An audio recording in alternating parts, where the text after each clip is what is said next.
नमस्कार दोस्तों, मैं रोहित गुप्ता मेरे यूट्यूब चैनल रोहित क्लासेस में आपका तहे दिल से स्वागत करता हूं।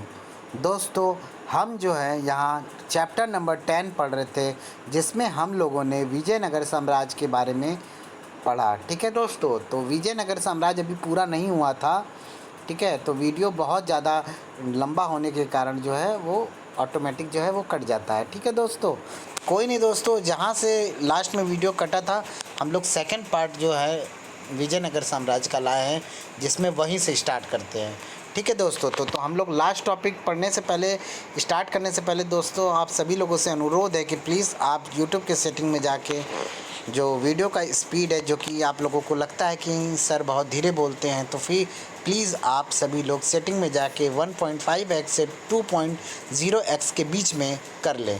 ठीक है, जो भी आप लोगों को सही लगे वो आप लोग कर लें। ठीक है, तो वीडियो स्टार्ट करने से पहले आप सभी लोग लाइक कर दें, शेयर कर दें, और जितने भी नए यूजर्स इस वीडियो को देख रहे हैं वो प्लीज़ सब्सक्राइब करके बेल आइकन दबा दें। और जितनी भी पुरानी क्लासेस उन लोगों ने नहीं किया है तो मेरे चैनल पे जाकर मेरे प्लेलिस्ट में मैंने शुरू से लेकर अब तक के सारे क्लासेस को लाइन से डाल दिया है, तो प्लीज़ जाइए और वीडियो को देखिए और लाइक ज़रूर करिएगा।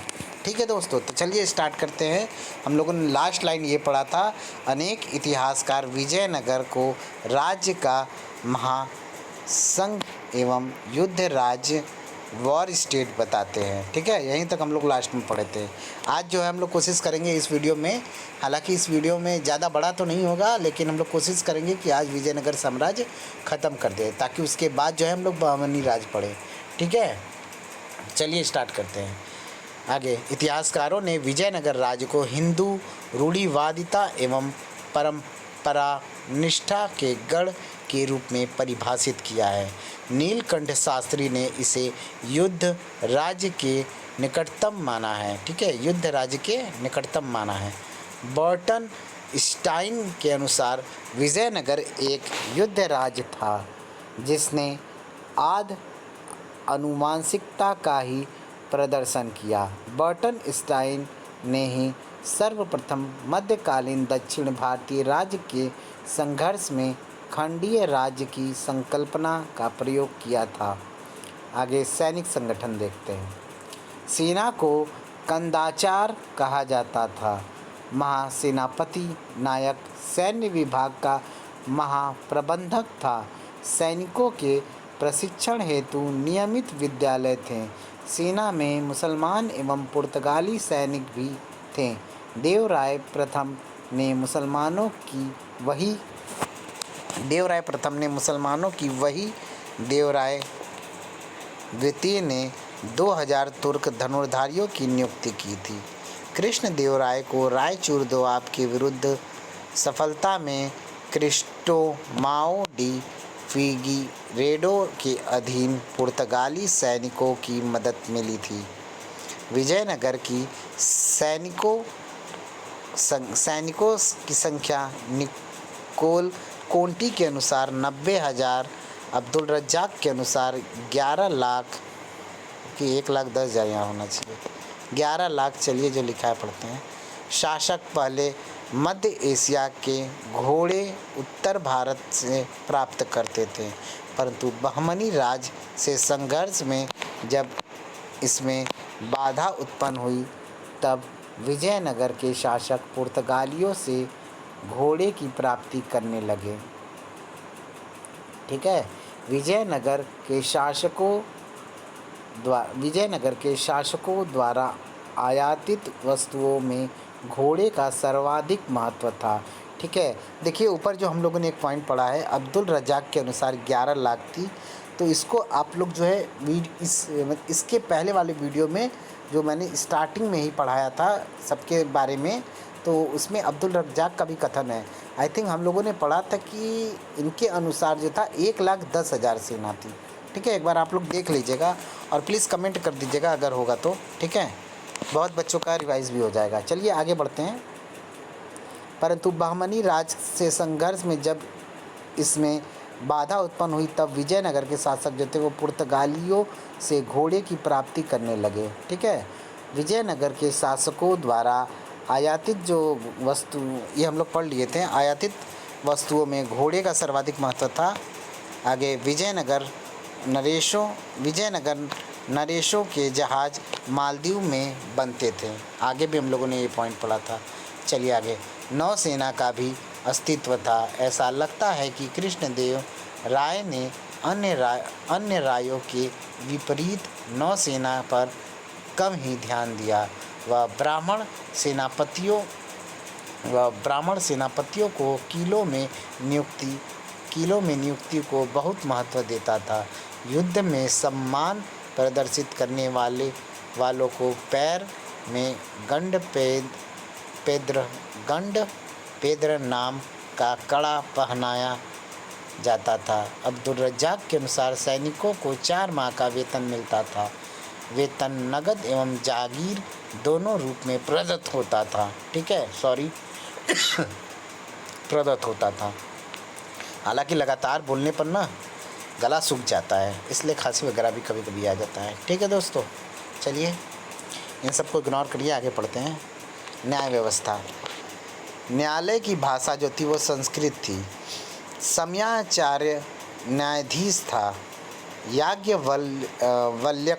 याज्ञवल्क्य स्मृति, पराशर संहिता एवं माधवकृत टीका न्याय के आधार थे। न्यायालय पद सोपानिक रूप से संगठित था।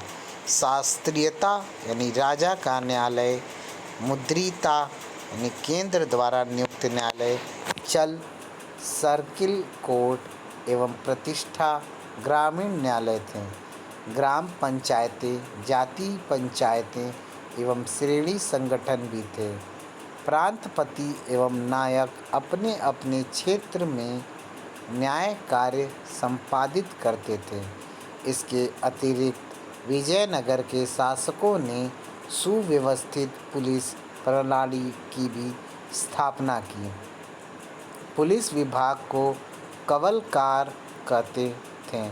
अब्दुल रज्जाक के अनुसार वेश्यालयों पर पेंका कर लगता था। इस कर से प्राप्त आय से पुलिस विभाग का खर्च चलता था। धार्मिक नीतियाँ देखते हैं। ठीक है, विजयनगर के संगम वंशीय शासक शैव थे। वे विरूपाक्ष शिव के प्रतिनिधि के रूप में शासन करने का दावा करते थे। अभिलेख में हरिहर प्रथम एवं बुक्का प्रथम को पशुपत आचार्य काशी विलास क्रियाशक्ति का शिष्य बताया गया है। देवराय द्वितीय के सिंहासन के एक तरफ वेद तथा दूसरी तरफ कुरान रखी होती थी।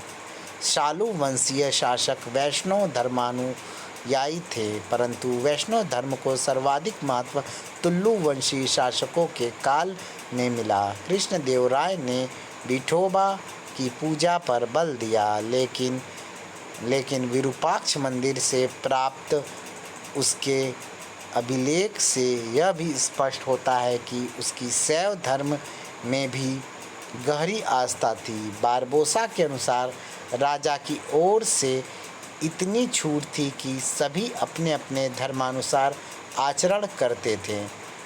कभी भी किसी से यह नहीं पूछा जाता था कि वह ईसाई है, यहूदी है, मूर है या हितेन है।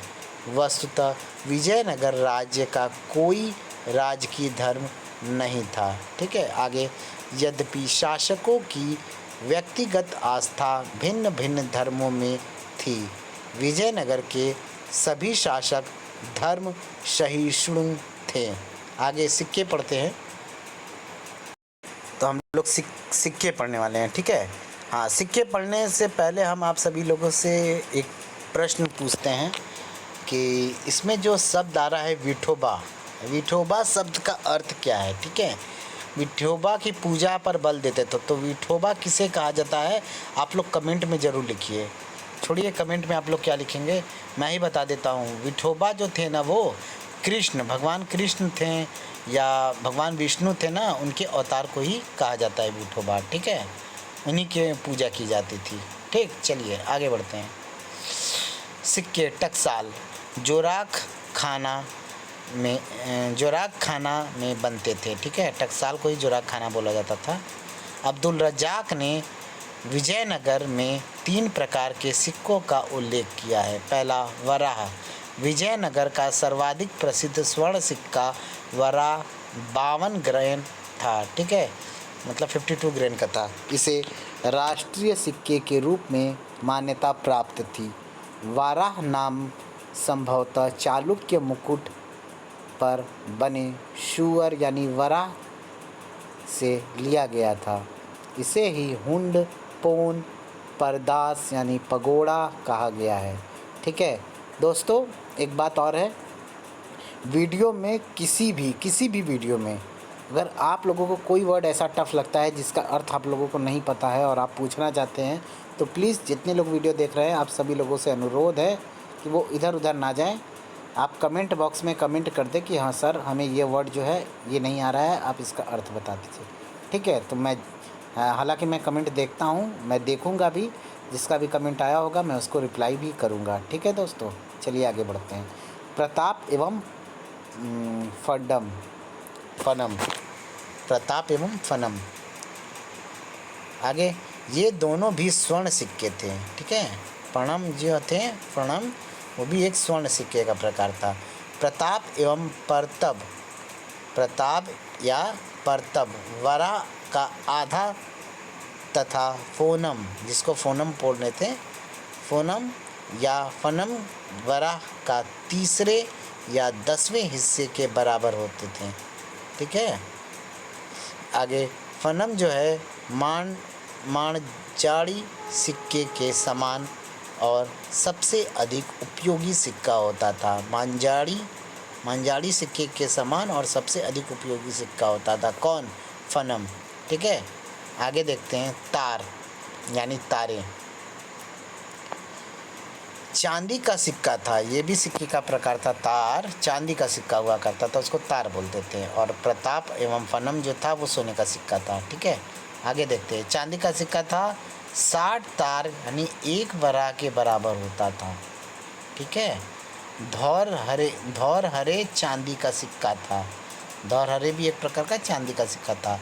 प्रारंभ में धौर हरे पर अंकित वाक्यांश जो था वो कन्नड़ या नागरी लिपि में थे, किंतु बाद में उसमें एकमात्र नागरी लिपि का प्रयोग हुआ था। जित्तल तो भाई सब लोग जानता है, जित्तल सिक्का का प्रकार है। विजयनगर में प्रचलित तांबे का जो सिक्का था वो था जित्तल, ठीक है। तांबे का सिक्का मोहम्मद बिन तुगलक के समय में चला था। आगे, अन्य सिक्के। पुर्तगाली सिक्के जो थे परदोस यानी पगोड़ा था। क्रूजेडी फारसी दिनार तथा इटली के फ्लोरिन जो थे एवं डुक्टे भी प्रचलन में थे, ठीक है। देखते हैं अन्य सिक्कों में। पुर्तगाली सिक्के जो थे परदोस, पगोड़ा, क्रूजेडी, फारसी दिनार तथा इटली के फ्लोरिन एवं डुक्टे भी प्रचलन में थे, मतलब इटली का सिक्का भी चलता था, ठीक है। आगे देखते हैं, सिक्कों पर आकृतियाँ। हरिहर प्रथम के सिक्कों पर हनुमान एवं गरुड़ की आकृति, तल्लु वंश के सिक्कों पर गरुड़, उमा महेश्वर, वेंकटेश एवं बालकृष्ण की तथा सदाशिव राय के सिक्कों पर लक्ष्मी नारायण की आकृति का अंकन है। सिक्कों पर कन्नड़ एवं नागरी लिपि में लेख मिलते हैं, ठीक है। आगे देखते हैं, सामाजिक स्थितियाँ देखते हैं, उनकी सामाजिक स्थितियाँ क्या थी, ठीक है। आगे थोड़ा इधर कर लेते हैं, सामाजिक स्थितियाँ। विजयनगर साम्राज्य में सामाजिक व्यवस्था सैद्धांतिक रूप से शास्त्रीय परंपराओं पर आधारित थी, ठीक है। अभिलेखों में राज्य कर्तव्य सभी वर्णों के मंगल एवं कल्याण की रक्षा, सकल वर्णाश्रम धर्म मंगल लानु पालिशूत करने का उल्लेख मिलता है। अल्सानी पेडुन्ना ने मनुचरित में समाज में विद्यमान 4 जातियों विप्रलु यानी ब्राह्मण, राजुलु यानी क्षत्रिय, मोती किरतलु वैश्य तथा नल वज नलवजती वरु यानी शूद्र का भी उल्लेख है। ठीक है, यही है ब्राह्मण क्षत्रिय वैश्य शूद्र को वहाँ की भाषा में ये बोला गया है। ठीक है, समाज में ब्राह्मणों का सर्वाधिक सम्मान था। डोमिंगो पायस के अनुसार ब्राह्मणों की नियुक्ति पुरोहित, साहित्यकार, मंत्री, राजदूत एवं सेनानायकों के रूप में होती थी। ठीक है, आगे देखते हैं। सेनानायकों के रूप में होती थी।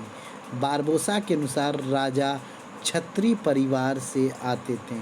वैश्य वर्ग में चेट्टी थे जो मुख्यतः व्यापारिक गतिविधियों में संलग्न थे।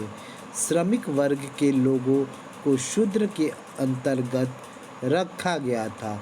वीर पांचाल दस्तकारों का वर्ग था जिसमें लोहार, स्वर्णकार, कांस्यकार, बढ़ई और मूर्तिकार सम्मिलित थे। कुदी कृषक मजदूर होते थे।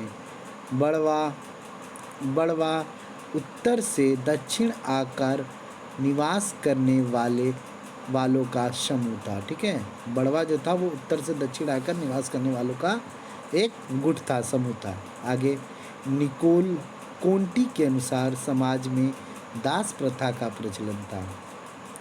मनुष्यों के क्रय विक्रय को बेग बग कहा जाता था। स्वर्ण काल में लोहाकार एवं बढ़ई का सामाजिक स्तर जुलाहों, कुम्हारों, कर्मचारों, कलालों एवं तेलियों की तुलना में ऊंचा था। ठीक है, तेलियों की तुलना में ऊंचा था। महिला स्थिति क्या थी ये देखते हैं। चलिए आइए देखते हैं। महिला स्थिति। विजयनगर में महिलाओं की स्थिति सामान्यतः उन्नत थी। कुलीन वर्ग की महिलाएं संस्कृत, संगीत, नृत्य आदि में पारंगत होती थीं। मुनीज बताता है कि उसने राजमहल में तैनात महिला अंगरक्षिकाएं को देखा था। उसके अनुसार स्त्रियां भविष्यवक्ता, ज्योतिषी, पहलवानी, मल्लयुद्ध यानी लिपिका, लेखाकार आदि कार्यों में भी संलग्न थी। महत्वपूर्ण है कि जितना विजयनगर के प्रशासन में महिलाओं को नियोजित किया गया उतना अन्यत्र दुर्लभ था। कंपन की पत्नी गंगा देवी ने मधुरा विजयलयम की रचना की। प्रोण देवराय ने होन्नम नामक महिला को राजप्रसाद का रीडर बनाया था। अच्युत देवराय की समकालीन तिरुमल्लम संस्कृति की बहुत बड़ी कवियत्री थी। उसने चंपू काव्य वरदंबिका परिणय का आलेखन किया था।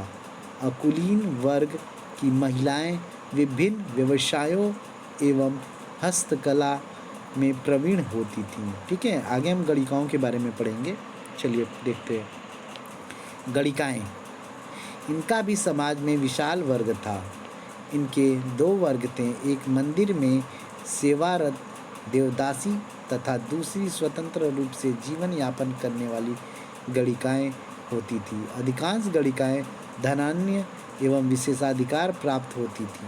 ठीक है, सार्वजनिक उत्सवों महानवमी में गणिकाओं की अनिवार्य सहभागिता होती थी। गणिकाओं के संबंध में विशेष बात यह थी कि उन्हें समाज में सम्मानित स्थान प्राप्त था। उनको हे दृष्टि से नहीं देखा जाता था। अब्दुल रज्जाक, यहाँ देखिए अंबुर लिखा है, ठीक है, यहाँ पे भी गलत हो गया। अब्दुल रज्जाक के अनुसार स्वतंत्र रूप से अपना व्यवसाय करने वाली वेश्याओं पर पेंका कर लगाया जाता था। वह राजधानी में वेश्यालयों का उल्लेख करता है। ठीक है, समाज में प्रचलित कुछ प्रथाएं देखते हैं। इस समय समाज में प्रचलित कुछ प्रथाएं थी। चलिए आइए देखते हैं। चलिए पहला देखते हैं। देवदासी प्रथा का सर्वप्रथम उल्लेख जो है वो पद्म पुराण में मिलता है। यह प्रथा विजयनगर में प्रचलित थी। पायस के अनुसार देवदासी मंदिरों में नियुक्त होती थी। नंबर 2 सती प्रथा समाज में प्रचलित थी। 1354 ईस्वी में एक अभिलेख में मालगौड़ा नामक महिला के सती होने का उल्लेख हुआ है। मुनीज के अनुसार यह प्रथा तेलुगुओं में प्रचलित नहीं थी। वहीं बारबोसा के अनुसार सती प्रथा का प्रचलन लिंगायतों, चेट्टियों एवं ब्राह्मणों में नहीं था। महत्वपूर्ण है कि इस प्रथा के संदर्भ में राज्य का दृष्टिकोण तटस्थ नहीं था, क्योंकि विधवा विवाह करने वाले युगलों को विवाह कर से मुक्त किया गया था। अतः राज्य व्यावहारिक दृष्टि से सती प्रथा को प्रश्रय नहीं देता था। नंबर 3 अन्य प्रथाएं समाज में पर्दा प्रथा, बाल विवाह एवं दहेज प्रथा जैसी कुरीतियाँ नहीं प्रचलित थी। बहुत सही। ये जो है ना दहेज प्रथा और ये बाल विवाह ये तो नहीं था, तो बहुत अच्छा था। ठीक है। विधवा पुनर्विवाह संभव था। देवराय द्वितीय के समय 1424 ईस्वी से 25 ईस्वी का एक अभिलेख मिलता है, जिसमें दहेज को अवैधानिक घोषित किया गया है। विजयनगर साम्राज्य की अत्यंत घृणास्पद प्रथा कैदियों को नरबलि के रूप में प्रयोग करना था। अपनी एक बड़ी सिंचाई योजना पूर्ण होने पर कृष्णदेवराय ने नरबलि देकर उत्सव मनाया था। ये तो गलत था भाई, इसके हम पक्ष में नहीं। आगे का टॉपिक है हमारा वस्त्राभूषण, खान पान एवं मनोरंजन। ठीक है, आगे देखते हैं। सामान्य वर्ग धोती, कमीज आदि धारण करता था। ऐसे ऊपर करते हैं। हाँ, अभिजात्य वर्ग के लोग जो थे वो रोमन शैली के जूते धारण करते थे। नुनीज के अनुसार विजयनगर की हीरो की खानें दुनिया में सबसे बड़ी थी। गुलाब के व्यापारियों को देखकर अब्दुल रजाक आश्चर्य में पड़ गया। उसके अनुसार विजयनगर के निवासियों के लिए भोजन की तरह गुलाब का फूल भी आवश्यक है। महानवमी पर्व विजयनगर का मुख्य राजकीय उत्सव था। ठीक है, इसी अवसर पर विजयनगर के शासक अपने रुतबे, ताकत एवं अधिराज्य का प्रदर्शन करते थे। मनोरंजन के साधनों में शतरंज यानी छाया नाटक जिसे बोमलाट कहते थे या यक्षगान, मंच पर संगीत एवं वाद्य यंत्रों की सहायता से अभिनय करना प्रचलित थे। यक्षगान विजयनगर की देन थी। यक्षगान जो है लोक नृत्य, ये विजयनगर की ही देन थी। ठीक है। बोमलात की उत्पत्ति सर्वप्रथम चोल काल में हुई थी। कृष्णदेवराय शतरंज के बड़े शौकीन थे, और शतरंज के तो हम लोग भी बहुत शौकीन हैं, हम भी तो बहुत अच्छा खेलते हैं। वह खिलाड़ियों को प्रोत्साहन भी देते थे। शिक्षा के मामले में राज्य सक्रिय रुचि नहीं लेता था, फिर भी शासकों ने मठों एवं अग्रहारों को दान देके शिक्षा को अप्रत्यक्ष रूप से प्रोत्साहित किया। अग्रहारों में केवल वेद की शिक्षा प्रदान की जाती थी। राजकीय सेवा के इच्छुक विद्यार्थियों के लिए विशेष प्रशासनिक विद्यालय होते थे। ठीक है, आगे समाज में मुख्यतः सनातन धर्म का ही बोलबाला था, लेकिन अन्य धर्मों के प्रति राजकीय नीति धर्म सहिष्णु थी। राज्य सांप्रदायिक विवादों में हस्तक्षेप करता था। श्रवण बेलगोला लेख के अनुसार जैन एवं वैष्णवों के बीच उठे विवाद का निस्तारण बुक्का प्रथम ने जैन संप्रदाय के पक्ष में किया। ऐसे ही सामाजिक समस्याओं के निराकरण में भी राज्य सक्रिय भूमिका निभाता था। शासकों का ध्येय लोक कल्याण ही था। कृष्णदेवराय कहते भी हैं, प्रजा के कल्याण के उद्देश्य को सदैव आगे रखो, तभी राज्य के लोग राज्य के कल्याण की कामना करेंगे। राजा का कल्याण तभी होगा जब देश प्रगतिशील एवं समृद्ध होगा। आगे साहित्य एवं कला। वास्तुकला। विजयनगर वास्तुकला का केंद्र हम्पी था। ठीक है। यद्यपि विजयनगर युगीन कला की आधार द्रविड़ शैली ही थी, परंतु इसकी अपनी कुछ विशेषताएं भी थीं जो कि निम्नलिखित है। पहला, कल्याण मंडप। विजयनगर स्थापत्य में मंदिर में मंडप के अतिरिक्त एक कल्याण मंडप बनाया जाने लगा। इसका निर्माण देवता तथा उसकी पत्नी के लिए प्रति वर्ष उनके विवाह समारोह पर स्वागत के लिए बनता था। नंबर 2, सहस्त्र स्तंभ मंडप। स्तंभों की अनेक पंक्तियों से युक्त अति विशाल हाल होता था। नंबर 3, स्तंभों की विविध एवं जटिल सजावट। विजयनगर शैली की सबसे बड़ी विशेषता थी स्तंभों में सौंदर्य उत्पन्न करने के लिए आले यानी बोददई बनाए जाने लगे। स्तंभों के ऊपर दरियाई घोड़े की मूर्तियां स्थापित है। नंबर 4, अमन मंदिरों का निर्माण सर्वप्रथम चोल काल के अंतिम चरण में हुआ। विजयनगर युग में सर्वत्र देवियों यानी अमन के अलग अलग मंदिर बनने लगे। नंबर 5, विजयनगर शैली में भवन निर्माण में उल्टी ओरी का प्रयोग किया गया है। मंदिरों में विमान एवं गोपुरम की प्रधानता है। नंबर 6, विजयनगर वास्तुकला के अंतिम चरण को मधुरा शैली कहा गया क्योंकि इस समय उसको सर्वाधिक प्रोत्साहन मधुरा के नायकों से मिला। ठीक है। 7वां नंबर देखते हैं। मूर्तिकला।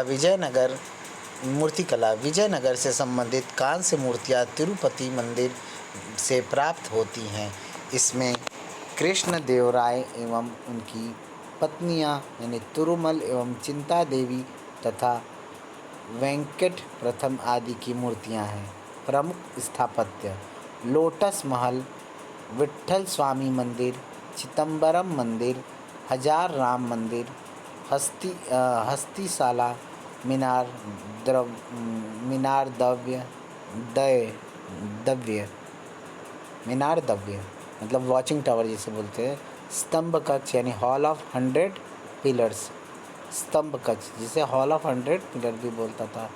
विपाक्षी मंदिर, हैंगिंग टेम्पल, नागलापुर हासपेस्ट जो कि अपने बीवी के लिए करवाया था, नागलापुर अपने माता के लिए और हासपेस्ट जो था अपनी पत्नी के लिए, एवं सिंहासन मंच या विजय भवन इस युग के प्रमुख स्थापत्य है। ठीक है।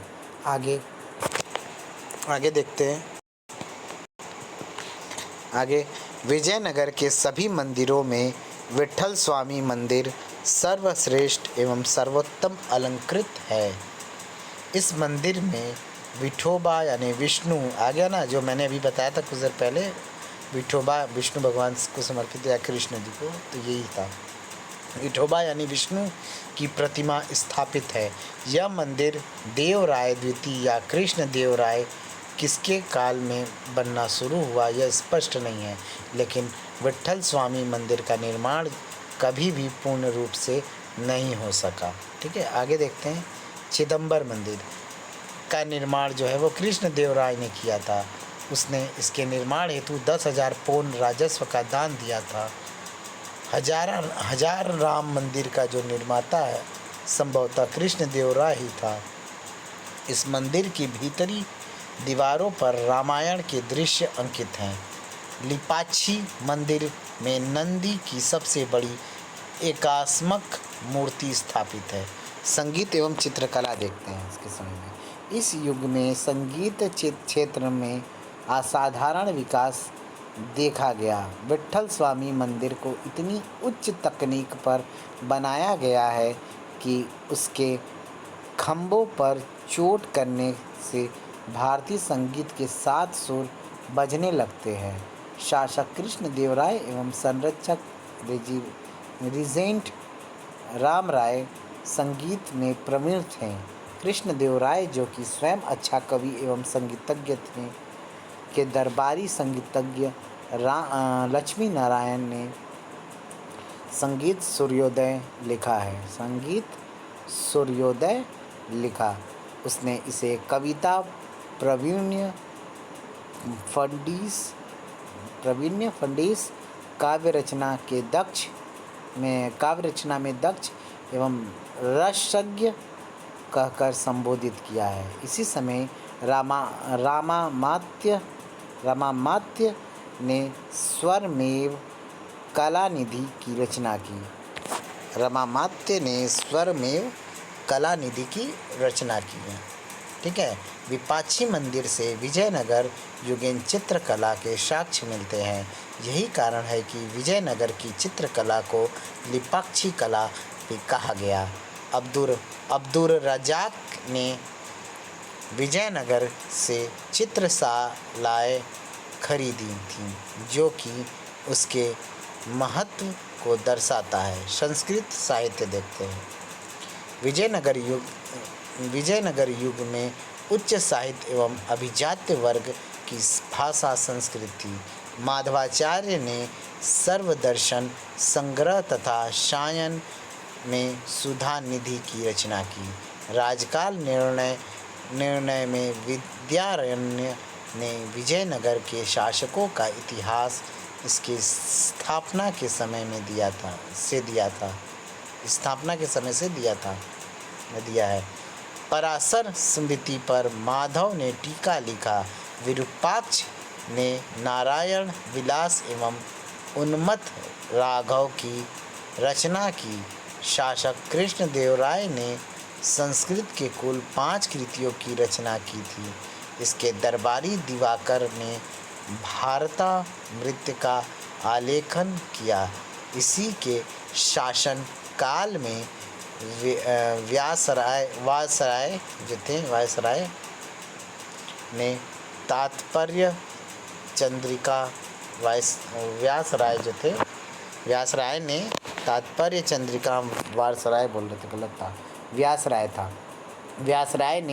तात्पर्य चंद्रिका, न्यायामृत एवं तार्क तांडव की रचना की। हालांकि जो गलत होता है हम सोचते हैं कि उसी समय हम सुधार कर लें। ठीक है, चलिए आगे बढ़ते हैं। तेलुगु साहित्य। तेलुगु भाषा का प्रथम सर्वश्रेष्ठ कवि जो था वो श्रीनाथ था। 1350 ईस्वी के बाद के 150 वर्षों को श्रीनाथ युग कहा जाता है। श्रीनाथ जो है हरविलास एवं श्रृंगार दीपिका का लेखक था, लेकिन श्रृंगार नैषध श्रीनाथ की सर्वश्रेष्ठ रचना थी। देवराय द्वितीय ने नानाख्या से महाभारत का तेलुगु अनुवाद करवाया था। किसने महाभारत का तेलुगु में अनुवाद किया था? तो वो नानाख्या थे। ठीक है, याद रखिएगा। हरिहर के काल में आनंद भूषण ने रामायण का तेलुगु अनुवाद किया था। ठीक है। कृष्णदेवराय का शासनकाल तेलुगु साहित्य का स्वर्ण काल यानी क्लासिक युग कहा गया है, क्लासिक इरा कहा गया है। ठीक है। इसी के समय से पौराणिक कथा या कल्पित कथा के आधार पर प्रबंधों की रचना प्रारंभ हुई।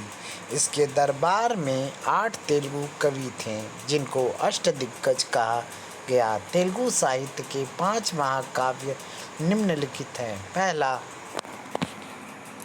आमुक्त माल्यद या विष्णु चित्तीय, कृष्णदेव राय के द्वारा। दूसरा नंबर मनु चरितम या स्वारोचिस संभव, इसे अल्लसनी पेदन ने किया था। यह अष्टदिग्गजों में सर्वश्रेष्ठ था। हरि कथा सार उसकी दूसरी रचना थी। ठीक है। तीसरा देखें किसने किया था? वसुचरित, इसको भट्टमूर्ति ने किया था। भट्टमूर्ति ने किया था। ठीक है, याद रखिए, भट्टमूर्ति ने वसुचरित की रचना की थी। नंबर 4 देखते हैं राघव पांडवियमु, जिसे पिंगली सुरल ने किया था। राघव पांडवियमु पिंगली सुरल ने किया था। यह पुस्तक एक तरफ से पढ़ने पर रामायण कथा तो दूसरी तरफ से पढ़ने पर महाभारत की कहानी है। ठीक है, एक तरफ से पढ़ेंगे उसी में तो रामायण की कथा, दूसरे तरफ से पढ़ेंगे तो महाभारत की कथा। अद्भुत रचना थी। नंबर 5 देखते हैं, पांडुरंग महात्म्य। तेनाली रामकृष्ण ने ये रचना किया था, पांडुरंग महात्म्य। इसने विकट कवि की उपाधि भी प्राप्त थी। आगे देखते हैं, अष्टदिग्गज में अल्लसनी पेदन भट्टमूर्ति पिंगली सुरल तेनाली रामकृष्ण नंदी तिम्मन रामभद्रा अय्यल राजू एवं धुर्जटी सम्मिलित थे। ठीक है, थोड़ा धुंधला हो गया है, कोई नहीं, फिर भी पढ़ लेंगे। धुर्जटी सम्मिलित थे। धुर्जटी ने द्रविड़ कला को समर्पित कालहस्ती महामात्य की रचना की थी। तो धुर्जटी की जो रचना थी वो क्या थी? कालहस्ती महामात्य। वेमन ने लोकप्रिय सत काव्य की रचना की। वीरभद्र ने कालिदास रचित अभिज्ञान शकुंतलम का तेलुगु में अनुवाद किया। कृष्णदेव राय के दरबार का दूसरा महान कवि जो था वो नंदी तिम्मन था।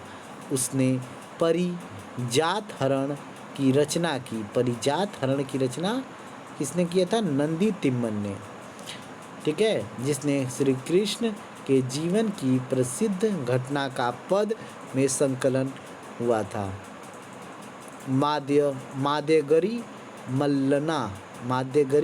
मल्लना ने राजशेखर चरित्र, भट्टमूर्ति ने काव्यालंकार संग्रह, वसु चरित्र तथा हरिश्चंद्र नलोपाख्यान का लेखन किया था। कन्नड़ साहित्य देखते हैं आगे। मथुरा इस युग के पहले कन्नड़ भाषा के विद्वान थे। मथुरा में पढ़ रहे हैं, ध्यान कहाँ है? नींद आ रहा है क्या? कन्नड़ साहित्य फिर से देखते हैं। मधुरा इस युग के पहले कन्नड़ भाषा के विद्वान थे। मधुरा, इन्होंने 15वें जैन तीर्थंकर पर धर्मनाथ पुराण की रचना की। काव्यसार के लेखक विद्यानंद थे। चामरस ने प्रभुलिंग लीले तथा लक्कन दंडेश ने शिव तत्व चिंतामणि की रचना की थी। केतन ने दंडी के 10 कुमार चरित का अनुवाद किया, जिसके कारण उसे अभिनव दंडी की उपाधि मिली थी। आगे देखते हैं बहमनी। ठीक है, तो बहमनी जो है हम लोग नेक्स्ट वीडियो में करेंगे। ठीक है दोस्तों, तो ये वीडियो जो है यहीं पे समाप्त करते हैं। अगला हो सके तो केवल 2 वीडियो आएगा और आसानी से हम लोग आगे का भी प्रांतीय शासन जो है ख़त्म कर लेंगे। ठीक है दोस्तों, तो वीडियो यही एंड करते हैं। वीडियो एंड करने से पहले आप सभी लोगों से अनुरोध है कि जितने लोग इस वीडियो को देख रहे हैं वो प्लीज़ लाइक का बटन दबा दें और इसे शेयर करें और सब्सक्राइब करें। जितने भी नए यूज़र्स हैं वो लोग सब्सक्राइब करके बेल आइकन दबा दें, ताकि आगे जो भी वीडियो आएगी और भी आगे हम जो है प्राचीन भारत के इतिहास एवं संस्कृति जो कि केसी श्रीवास्तव का बुक है उसको भी पढ़ाएंगे।